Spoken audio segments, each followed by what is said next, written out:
আলহামদুলিল্লাহ আলহামদুলিল্লাহি নাহমাদুহু ওয়া নাস্তাঈনুহু ওয়া নাস্তাগফিরুহু ওয়া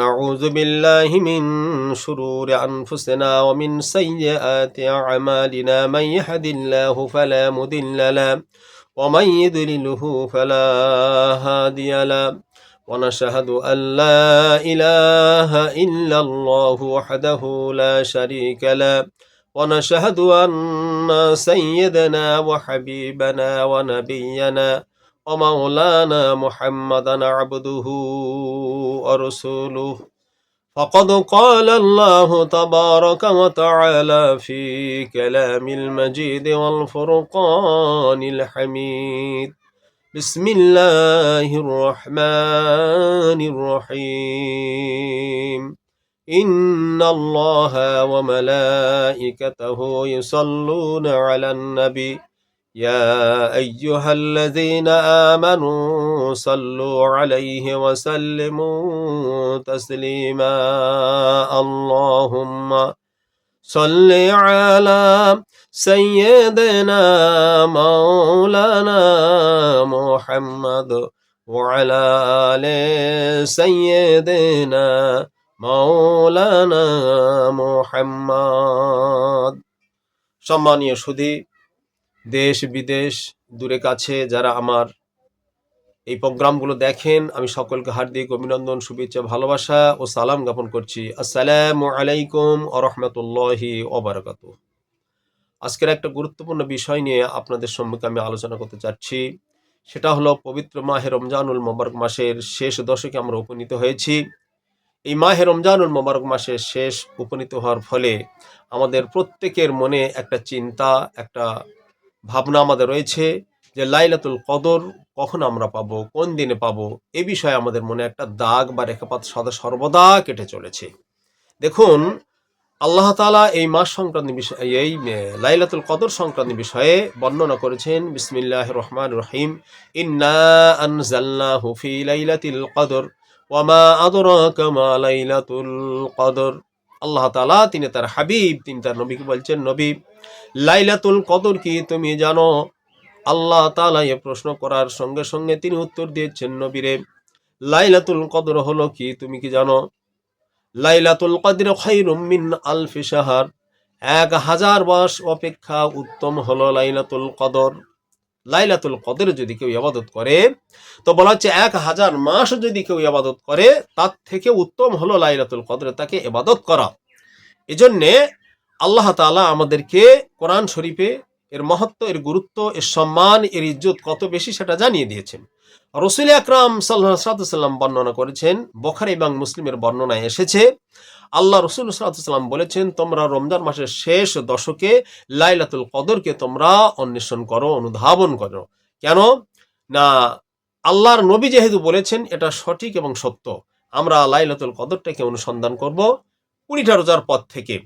এবং আল্লাহর নবীর কথা এটা যথাযোগ্য সত্য, হাদিস শরীফের সামনে রেখে, বিশেষ করে আল্লাহ প্রেমিক বান্দা যারা, আল্লাহ ওয়ালা যারা, আল্লাহর ওলি বান্দারা, তারা বলেছেন যে লাইলাতুল কদরের যে বিজোড় রাত রয়েছে, ওই বিজোড় রাতগুলো তোমরা অনুসন্ধান করো।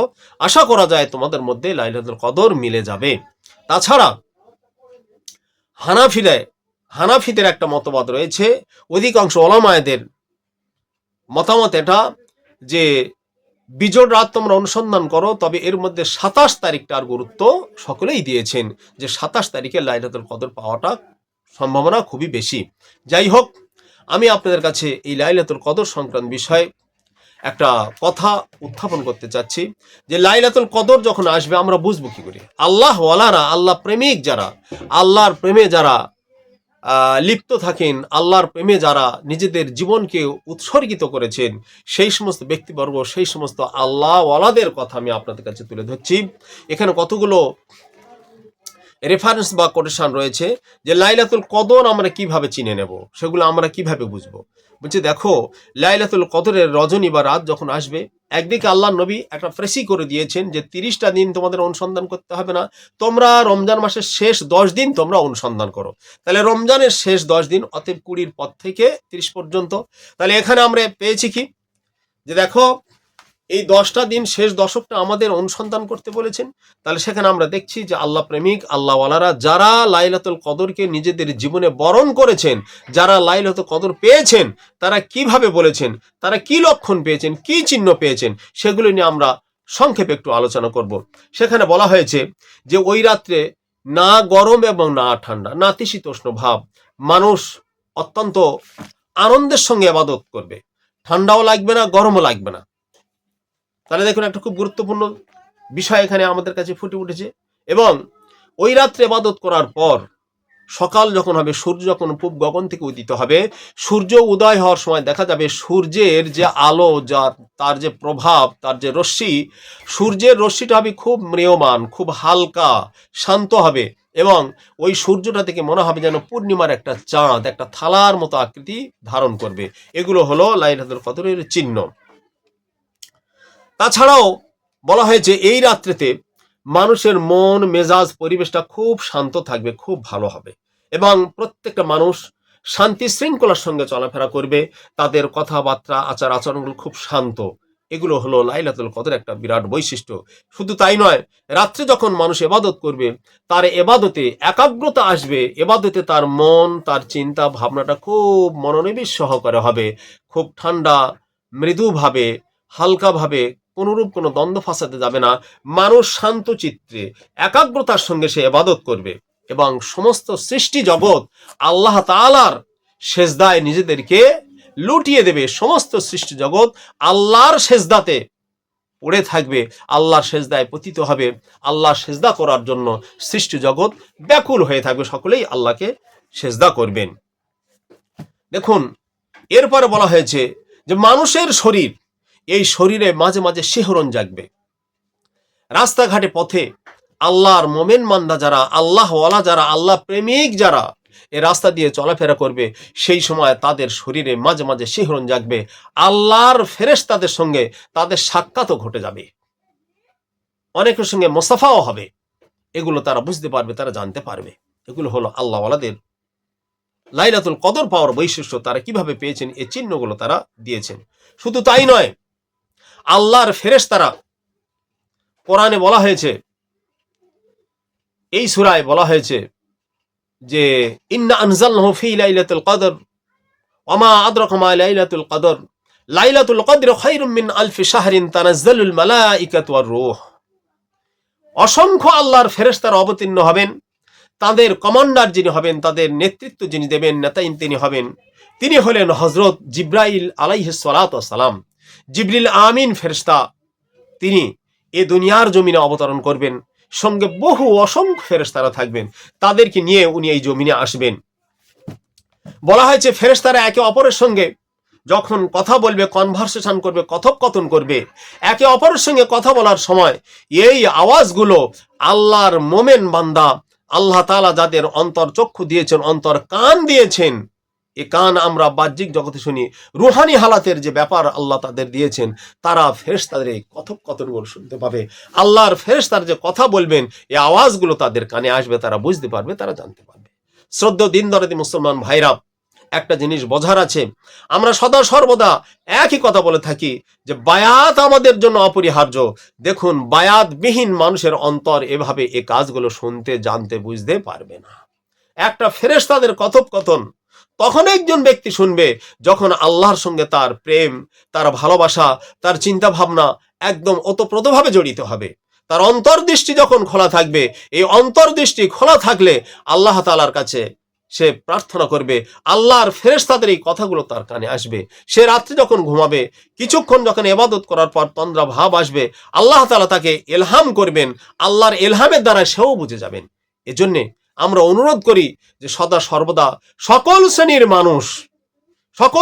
মানুষ, নারী পুরুষ নির্বিশেষে আমাদের উচিত হবে কোনো কামেল শায়েকের হাতে, কোনো কামেল মোকাম্মাল মুর্শিদের হাতে, পীর সাহেবের হাতে বায়াত হয়ে নিজেদের কলবটাকে শুদ্ধ সুস্থ করে নেওয়া। আজকের দেখুন লাইলাতুল কদর তো তারাই উপভোগ করবে যাদেরকে আল্লাহ তাআলা অন্তর্দৃষ্টি দিয়েছেন। আপনি কি বুঝবেন এই লাইলাতুল কদরের গুরুত্ব? তাদের আল্লাহ অন্তর দিয়েছেন, যাদেরকে আল্লাহ অন্তরাত্মা দিয়েছেন, অন্তরচক্ষু যাদের দিয়েছেন, তারা সেদিন যখন নামাজে দাঁড়াবে, তারা সেদিন যখন ইবাদত উপাসনা করবে, তাদের ইবাদত উপাসনা, নামাজ, রোজা, হজ, যাকাত, তারা যা কিছু করে প্রত্যেকটা ইবাদতে তার একটা আলাদা টেস্ট এবং মজা পায়। বিশেষ করে লাইলাতুল কদরের যে রাত আসবে, এই লাইলাতুল কদরের রাত্রে তাদের চিন্তা ভাবনাগুলো আলাদা হবে। আল্লাহর প্রেমে তারা আত্মবিহ্বল হবে, আল্লাহর প্রেমে তারা ঝুঁকে পড়বে। তাই আমি সকল ভাইদেরকে অনুরোধ রাখবো, সময় আছে, এ রমজান মাস, পবিত্র মাস, এ মাসে সময় আছে। এখন কয়েকটা দিন আমি আপনাদের কাছে অনুরোধ রেখে বলবো, যে কোনো কামেল মসজিদের হাতে বায়াত হয়ে আপনার মৃত কলবকে আপনি জিন্দা করে নিন, তাহলে আপনি লাইলাতুল কদরের টেস্ট, মজা, স্বাদ অবশ্যই আপনি অনুভব করতে পারবেন। আল্লাহ তাআলা আমাদের সকলকে এই লাইলাতুল কদরের মজা, টেস্ট, স্বাদ বোঝা যেন শক্তি বা তৌফিক এনায়েত দান করেন, এবং আমাদের জীবনের সমস্ত পাপ পঙ্কিল যা আছে সব যেন ক্ষমা করে দেন। উম্মতে মুহাম্মাদীকে তিনি যেন ক্ষমা করে পরম সৌভাগ্যের একটা জায়গা তিনি তৈরি করে দেন, এবং আমাদের সকলকে আল্লাহ ওয়ালাদের সঙ্গে থাকার শক্তি বা তৌফিক এনায়েত দান করেন। পরিশেষে একটা কথা বলি, আমার মহান মুর্শিদ কিবলা পূর্ব কাঁঠালিয়া দরবার শরীফে মোহাম্মদ আলী জহুর মাদ্দাজিলহুল আলা তার নির্ধারিত নির্দিষ্ট দিনে একটা জলসা হয়, সেটা হলো 15 চৈত্র। এই 15 চৈত্র জলসায় যাওয়ার জন্য সমস্ত ভাইদেরকে আমি অনুরোধ রাখবো, আপনারা আসুন, ওখানে থাকবেন, খাবেন, রাত জাগরণ করবেন, অসুবিধা হবে না। 15 চৈত্র সম্ভবত 30শে মার্চ আপনাদের সকলকে দাওয়াত রাখছি, আপনারা সকলে আসার চেষ্টা করবেন।